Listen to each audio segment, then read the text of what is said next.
दोस्तों, हमारी आज की कहानी का नाम है खट खट खुल। जंगल के बीच से एक नदी बहती थी। उसमें कभी कभी सोने के कण बहते दिखाई देते थे। उस समय नदी का पानी धूप में चमचम चमकने लगता। बड़े बूढ़े कहते थे कि सोने के कण अल्तामिरा पर्वत के अंदर से बहकर आते थे। पर्वत में एक बहुत बड़ा खजाना दबा पड़ा था। उसे कभी नहीं निकाला जा सका था। अल्तामिरा पर्वत में जगह गुफाएं थीं।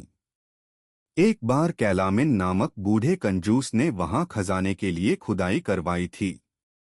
कैलामिन जितना धनवान था उतना ही कंजूस। उसने बहुत से मजदूरों को खुदाई के काम में लगा दिया। मजदूर बताई हुई जगह पर सुबह से शाम तक खोदते रहे। दिन ढलने लगा तो वे काम बंद करके बस्ती में लौट गए। अगली सुबह मजदूर फिर काम पर पहुंचे तो देखा गड्ढा पूरी तरह मिट्टी से भर गया था। रात में न जाने कैसे क्या हुआ था। मजदूर डर गए। उन्हें लगा यह जरूर किसी भूत प्रेत का काम है, नहीं तो गहरा गड्ढा आपसे आप कैसे भर जाता। वे काम छोड़कर भाग गए। कैलामिन ने यह सुना तो बहुत निराश हुआ। उसे तो खजाना मिलने की पूरी उम्मीद थी। इसके कुछ दिन बाद की बात है। ऐसापिना में एक मेला लगा। आसपास के गांवों से लोग वहां पहुंचने लगे। मारी नामक युवक भी मेले में गया। वह गांव में डॉक्टरी करता था। जोस मारी को सुनसान पहाड़ी रास्ते पर दो युवक मिले। युवकों ने जोस मारी से पूछा, क्या आप मेला देखने जा रहे हैं? हाँ। क्या हम लोग भी आपके साथ चल सकते हैं? साथ साथ रहेंगे तो रास्ता मजे से कट जाएगा। एक युवक ने कहा, जरूर चलिए, मुझे खुशी होगी। जोस मारी ने हंसकर कहा। तीनों साथ साथ मेले में घूमते रहे। दोनों युवकों ने वहां से 3 गायें खरीदी।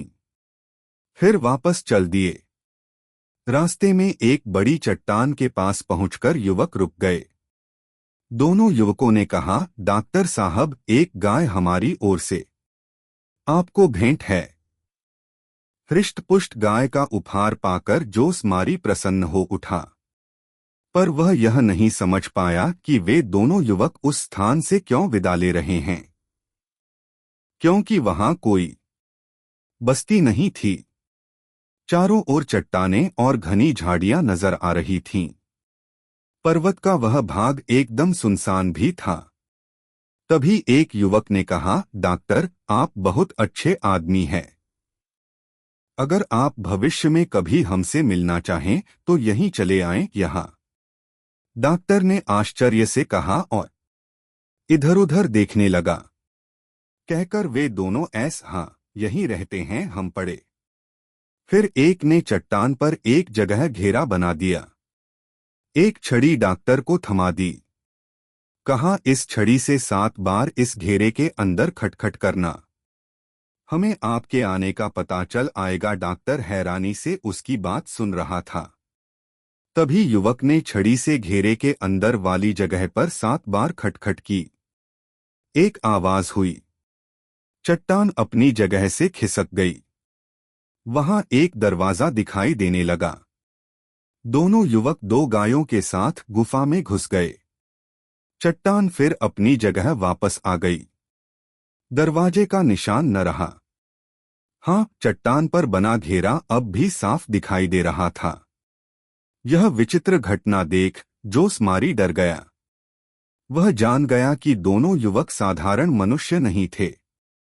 जोस मारी का मन हुआ कि छड़ी से घेरे के अंदर खटखट करे और देखे कि क्या होता है, लेकिन फिर उसने घर लौटना ही ठीक समझा, क्योंकि दिन ढलने लगा था। जोस मारी गाय को लेकर बस्ती में जा पहुंचा। शाम को गाय ने ढेर सारा दूध दिया। वैसा मीठा और गाढ़ा दूध उसने कभी न पिया था। अगले दिन जोस मारी फिर उसी चट्टान के पास जा पहुंचा। वह युवकों के बारे में और जानना चाहता था। आसपास कोई नहीं था। उसने 7 बार उस छड़ी से खटखट की। चट्टान उस दिन की तरह अपनी जगह से खिसक गई। गुफा का दरवाजा दिखाई दिया। जोश मारी धड़कते दिल से गुफा में घुसा और लुढ़कता चला गया। अंधेरे में दिखाई न दिया। गुफा का फर्श ढलवा था। कुछ देर बाद मारी फूलों के नरम ढेर पर जाकर गिरा। उसे जरा भी चोट नहीं लगी थी। वह उठ खड़ा हुआ। चारों ओर खूब प्रकाश हो रहा था। एक तरफ ऊंचे ऊंचे भवन बने हुए थे, दूसरी तरफ सुंदर बाग बगीचे थे। हंसने खिलखिलाने की आवाजें आ रही थीं। तभी जोश मारी ने उन दोनों युवकों को अपनी ओर आते देखा। युवकों ने कहा, आपका स्वागत है। जैसे ही आपने चट्टान पर छड़ी से प्रहार किया, हमें आपके आने का पता चल गया था। हम वैसे भी आपको बुलाना चाहते थे। हमारी बहन राजकुमारी मारिया आपसे मिलना चाहती है। जोश मारी उन दोनों के साथ सामने के महल में चला गया। सारा महल सोने का बना हुआ था। दीवारों पर जगह जगह हीरे मोती जड़े हुए थे। मारिया जमीन के अंदर बने उस नगर की रानी थी। उसने जोश मारी का खूब स्वागत किया। फिर उसके इशारे पर एक व्यक्ति ने एक थैला जोश मारी को थमा दिया। मारिया ने कहा, यह हमारी ओर से आपको भेंट है। थैला ऊपर तक सोने के सिक्कों से भरा था। दोनों युवक जोश भारी को गुफा तक पहुंचाने आए। विदा देते समय उनमें से एक ने कहा, एक बात ध्यान रखना, किसी को यहाँ के बारे में कुछ न बताना, नहीं तो परेशानी उठाओगे। इसके बाद युवक गायब हो गए। जोश मारी गुफा से बाहर आ गया। संयोग से उसी समय लालची बूढ़ा कैलामिन वहां आ पहुंचा।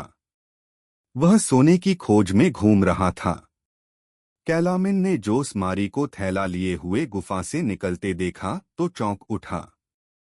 उसने समझ लिया कि जोश मारी को जरूर कोई खजाना मिल गया है। फिर उसके देखते देखते गुफा का दरवाजा बंद हो गया। कैलामिन जोश मारी के पीछे पीछे चल पड़ा। जोश मारी ने घर में जाकर थैला खोला।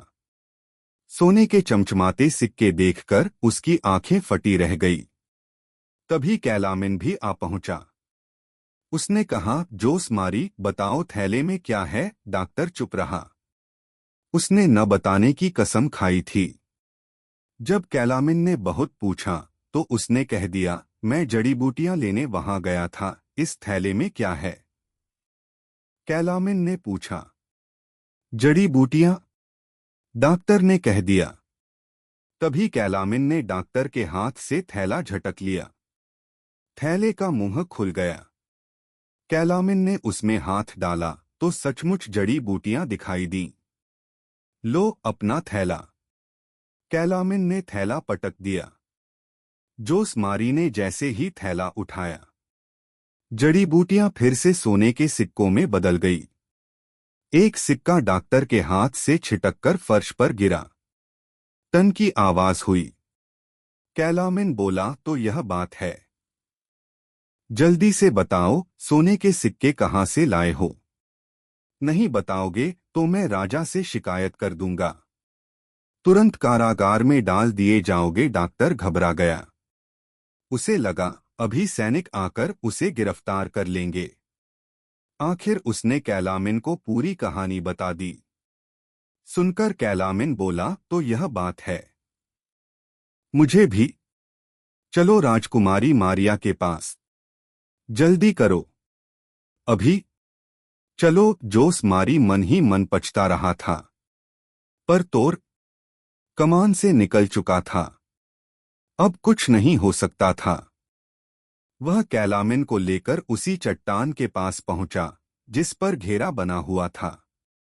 जोश मारी ने छड़ी से घेरे के अंदर खटखट की तो चट्टान खिसक गई। गुफा का दरवाजा दिखाई दिया। कैलामिन जल्दी से गुफा में घुसा। तभी उसे ठोकर लगी और वह ढलान पर लुढ़कता हुआ नुकीले पत्थरों पर जा गिरा। उसका सिर फट गया, प्राण पखेरु उड़ गए। जोश मारी को भी चोटें आई। जैसे ही वह उठा, उसे सैनिकों ने पकड़ लिया। फिर मारिया के पास ले गए। वे दोनों युवक भी वहीं खड़े थे। केसमारी को देखकर उन्होंने मुंह फेर लिया। डॉक्टर समझ गया कि वे क्यों नाराज हैं। तभी मारिया ने कहा, जोसमारी, वचन तोड़ने पर हमारे यहाँ मृत्युदंड मिलता है, पर इस मामले में कैलामिन का दोष अधिक था। उसे सजा मिल चुकी है। भविष्य में तुम यहाँ कभी नहीं आ सकोगे। जोसमारी चुप खड़ा रहा। वह क्या कहता मला। मारिया के संकेत पर सैनिक उसे गुफा तक छोड़ गए। जैसे ही जोसमारी गुफा से बाहर निकला, चट्टान से रास्ता बंद हो गया। फिर उसके देखते देखते बरे का निशान भी मिट गया। जोसमारी समझ गया कि सचमुच अब वह कभी नहीं जा सकेगा वहां। जोसमारी उदास मन से बस्ती में लौट आया। तभी उसने कैलामिन के मकान से आग की लपटें उठती देखीं। सब कुछ स्वाहा हो गया था। अपने लालच का उसे भरपूर दंड मिला था। जोसमारी उसी गांव में रहता रहा। उसने निरीक्षण कर लिया था, इस बात को बुरे सपने की तरह भूल जाना हो ठीक है।